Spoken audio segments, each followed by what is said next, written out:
Hello दोस्तों, स्वागत है आपका अपने यूट्यूब चैनल एएच गैजेट्स में। आज हम बात करने वाले हैं कैसे हम ब्याज निकाल सकते हैं सिंपल तरीके से। मंथली, ईयरली, क्वार्टरली कैसे निकालते हैं, मैं आपको सबसे पहले बहुत ही आसान तरीके में आपको बताऊंगा। टाइम वेस्ट ना करते हुए आइए स्टार्ट करते हैं वीडियो को। देखिए, सबसे पहले मान लीजिए आपने किसी से 1 लाख रुपये उधार लिए। ठीक है, ठीक है। आपने 1 लाख रुपए उधार लिए 1 महीने के लिए 2% पर। तो ब्याज कैसे निकालेंगे? तो देखिए, आप जितने आपने पैसे लिए हैं 1 लाख रुपए गुणा कर दीजिए 2 से, और परसेंट का हम लगाते हैं 100। तो यहाँ से 2 जीरो से 2 जीरो कट गई, आंसर आ गया 2000 रुपये। तो आपकी किस्त कितनी बन गई? 2000 पर मंथ। ठीक है। अब मान लिए आपने, ये तो अभी आपने 1 लाख सिंपल तरीके से बताया। अभी मानिए आपने किसी से उधार लिए 6,30,000 रुपये। ठीक है, वो भी 1.5% पर। तो उसका ब्याज कितना होगा? तो देखिए कैसे निकालते हैं। सबसे सिंपल तरीका है, 6,30,000 रुपये किसी से लिए हैं 1.5% पर। ठीक है जी। तो तो यानी कि 1.5 की तो 2 0% के हिसाब से आ गई। अब ये जो पॉइंट था इसको हटाया तो 3 जीरो आ गई। तो यहाँ से 3 जीरो कट गई, तो आंसर हमारे पास आएगा 9450 रुपये। ठीक है, ये बैठ के आपकी पर मंथ की किस्त। अभी मान लीजिए आपने 63,000 रुपये, तो 6,30,000 रुपये 3% पर लिए। तो 3% पर लिए, तो यहाँ से 2 जीरो कटी, तो आंसर आएगा आपका 18,900 रुपये। ये देखिए, ये महीने की बात बता रहा हूँ मैं आपको। देखिए, जैसे हम सुनते हैं कि कोई आप गाड़ी लेने जाते हैं तो वो कहते हैं भाई 7 लाख रुपए आपको चाहिए, आप लेते हैं, लेकिन 7% पर एनम है ब्याज। तो पर एनम का मतलब क्या होता है कि पर ईयर। तो पर ईयर के हिसाब से मंथली कितना निकलेगा वो कैसे निकालेंगे? देखिए, 7 लाख है, ठीक है, और 7% पर ईयर है। तो पर ईयर का आपके पास आ जाएगा 49,000 ब्याज। ये तो आपका पर ईयर मतलब 12 महीने का ब्याज। तो 12 महीने का ब्याज जो है वो 49,000 है ना। तो अगर 1 महीने का निकालना हो, तो 1 मंथ का निकालना हो, तो कैसे निकाल लेंगे? 49,000 डिवाइडेड बाई 12 कर दो, 12 कर दीजिए।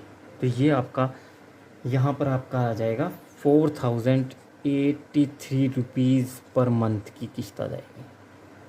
समझ में आया आपको? तो अगर आपको कोई भी ब्याज निकालना है, सिंपल तरीका है, जितने आपने पैसे लिए हैं, जितने परसेंट पर लिए हैं, डिवाइडेड बाय 100 कर दीजिए। ये आपका यहाँ पर आपका ये ब्याज निकल जाएगा। अब एक बात तो ये हो गई, मान लीजिए आपने किसी से पैसे लिए और वो आपने जल्दी दे दिए। वो आपने 30 दिन के लिए लेकर लिए थे, लेकिन आपने दे दिए उसको जल्दी। तो आप कैसे निकालेंगे इंटरेस्ट? मान लीजिए आपने 3 लाख रुपए, 1 2 3 4 5, 3 लाख रुपए आपने 4% पर लिए।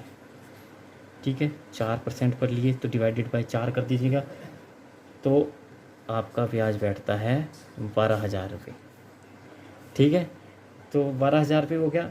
लेकिन ये 12,000 रुपये हो गया 1 मंथ का। आपने उसको 26 दिन में वापस कर दिए, 26 डेज़ में। तो कितने पैसे आपको देने हैं?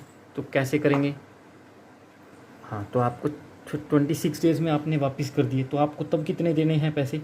तो आपने क्या करना है, अगर 30 डेज़ का मंथ है तो आपने 12,000 डिवाइडेड बाय 30 कर देना है। तो ये आपका आ जाएगा 400 रुपये पर डे का आपका ब्याज हो गया। 26 डेज़ का निकालना है तो इंटू 26 कर दो, तो ये आपका आ जाएगा 10,400 रुपये 26 डेज़ का। सिंपल है ना, बिल्कुल सिंपल है।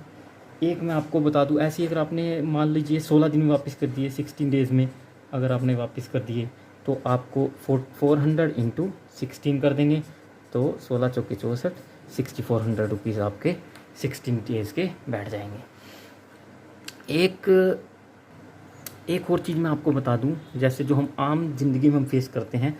जैसे कोई भी हम सब्ज़ी लेने गए, जैसे कोई भी हम सब्ज़ी लेने गए तो उसमें जैसे हम कभी भी देखते हैं किलो नहीं चढ़ती या 600 ग्राम की कोई चीज़ बन जाती है तो कितने पैसे बनते हैं। देखिए मान लीजिए कोई आपने कोई भी चीज़ ली, उसका 1 किलो का जो प्राइस था वो 40 रुपीज़ था और हमने 600 ग्राम हमें ली, तो हमें कितने पैसे देने हैं, ये हमें कैसे निकालना है। देखिए सबसे आसान तरीका है, 2 तरीके हैं इसके। एक तो मैथमेटिकल तरीका है 600 इंटू 40 अपॉन, क्योंकि ये रुपीज़ में है ये ग्राम में है तो इसलिए, और वेट है, और जो हमें अमाउंट जो हमें प्राइस है ये हमारा किलोग्राम का है तो डिवाइडेड बाय 1000, क्योंकि 1 किलोग्राम में 1000 ग्राम होते हैं। तो इसलिए हमारे पास ये आ जाएगा 24 रुपये आपको देने हैं।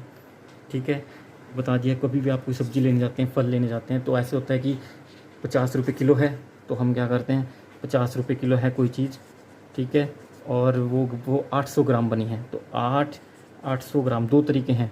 800 ग्राम बनी है तो कैसे करेंगे, 800 इंटू 50 अपॉन 1000 क्यों आया है, क्योंकि ये जो रुपीज़ हैं ये हमारे किलोग्राम के हैं और ये हमारे पास इतने ग्राम हुआ है तो ग्राम को किलोग्राम में चेंज करने के लिए हमने 1000 करा और यहाँ से ये तो कितना आंसर आ गया, 40, 8 पंजे 40, 40 रुपीज़।